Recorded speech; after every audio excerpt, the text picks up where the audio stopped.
جتنی دولت اللہ نے لکھی ہے وہ مل کر رہے گی، وہ ملے گی۔ ہم جو کچھ بھی کر لیں، ساری دنیا جمع ہو جائے، ہماری کل دولت سے وہ جو اللہ نے لکھی ہے اس میں سے ایک پینی، ایک پاؤنڈ، ایک یورو، ایک درہم، ایک دینار، ایک روپیہ بھی نہیں نکال سکتے۔ جو لکھا ہے مل کر رہے گا۔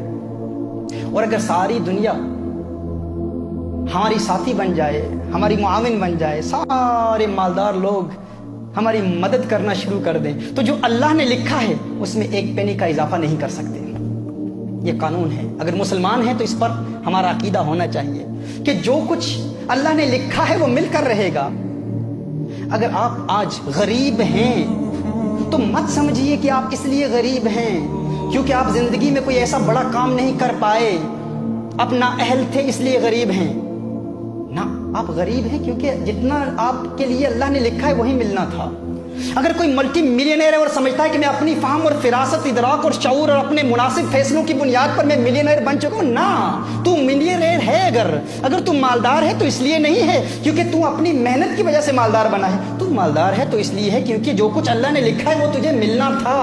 یہ اسلام کا قانون ہے، یہ اسلام کا اصول ہے۔ اگر مسلمان ہے تو اس کو تسلیم کرنا ہوگا۔ ذہن میں ایک سوال آتا ہے کہ ٹھیک ہے، اگر ایسی بات ہے تو پھر ہم کام کیوں کرتے ہیں؟ ہم محنت کیوں کرتے ہیں؟ گھر بیٹھے رہیں، کچھ نہ کریں تو پھر بھی مل جائے گا۔ تو آپ کو بتاؤں، یہی اسلام کا قانون ہے، یہی ضابطہ ہے۔ اگر آپ گھر میں بیٹھے رہیں، کچھ بھی نہ کریں، جو لکھا ہے وہ مل کر رہے گا۔ تو پھر ہم کام کیوں کرتے ہیں؟ کیونکہ کام کرنا رسالت محمد صلی اللہ علیہ وسلم کی سنت ہے۔ وہ جو اللہ نے لکھا ہے وہ تو ملے گا، لیکن محنت کے ذریعے اس کے حصول کے لیے حلال روزگار کمانے کے لیے کوشش کرنا، یہ کوشش میرے آقا کی سنت ہے، یہ عبادت ہے، اس پر ثواب ملتا ہے۔ ہم اس لیے کام نہیں کرتے کیونکہ جو اللہ نے لکھا ہے اس پر اضافہ ہوگا، نہ، یہ قانون نہیں ہے۔ ہم کام کیوں کرتے ہیں؟ کیونکہ کام کرنا سنت ہے، یہ عبادت ہے۔ حلال روزگار کی تلاش عبادت ہے۔ اب اس کا دار و مدار ہم پر ہے کہ ہم اسے کیسے تلاش کرتے ہیں۔ حلال ذریعوں سے تلاش کرتے ہیں یا حرام کے ذریعے تلاش کرتے ہیں؟ وہ تو ملے گا، الٹیمیٹلی وہ ملے گا جو اللہ نے لکھا ہے ہمارے لیے۔ تو جو ملے گا اس کے لیے پھر ہم گناہ کیوں کریں؟ اس کے حصول کے لیے حرام کاروبار میں کیوں ملوث ہوں؟ اللہ عز و جل نے جو لکھا ہے وہ مل کر رہے گا۔ مجھے یہاں ایک واقعہ یاد آ رہا ہے۔ آج سے 4-5 سال قبل تقریباً صاحب میرے پاس آئے، ہماری محفل میں آئے۔ وہ کہتے ہیں کہ تنگ دستی ہے، بڑی پریشانیاں ہیں، میں چاہتا ہوں کوئی کاروبار مل جائے، روزگار کے لیے دعا کیجیے۔ کچھ محافل میں آنا جانا رہا، اللہ عز و جل نے کرم کیا، انہیں کام مل گیا۔ میں نے ان سے پوچھا، میں نے سوال کیا کہ کیسا ہے روزگار، کیسے چل رہا ہے؟ تو انہوں نے کہا اللہ کے کرم سے، الحمدللہ، محافل کی برکت سے کام مل گیا ہے اور اچھا کام چل رہا ہے، الحمدللہ، محفلوں میں آتا ہوں، اس کی برکت سے سب کچھ ہو رہا ہے۔ میں نے ان سے کہا کہ بتائیں تو عبادات کا سلسلہ کیسے ہے؟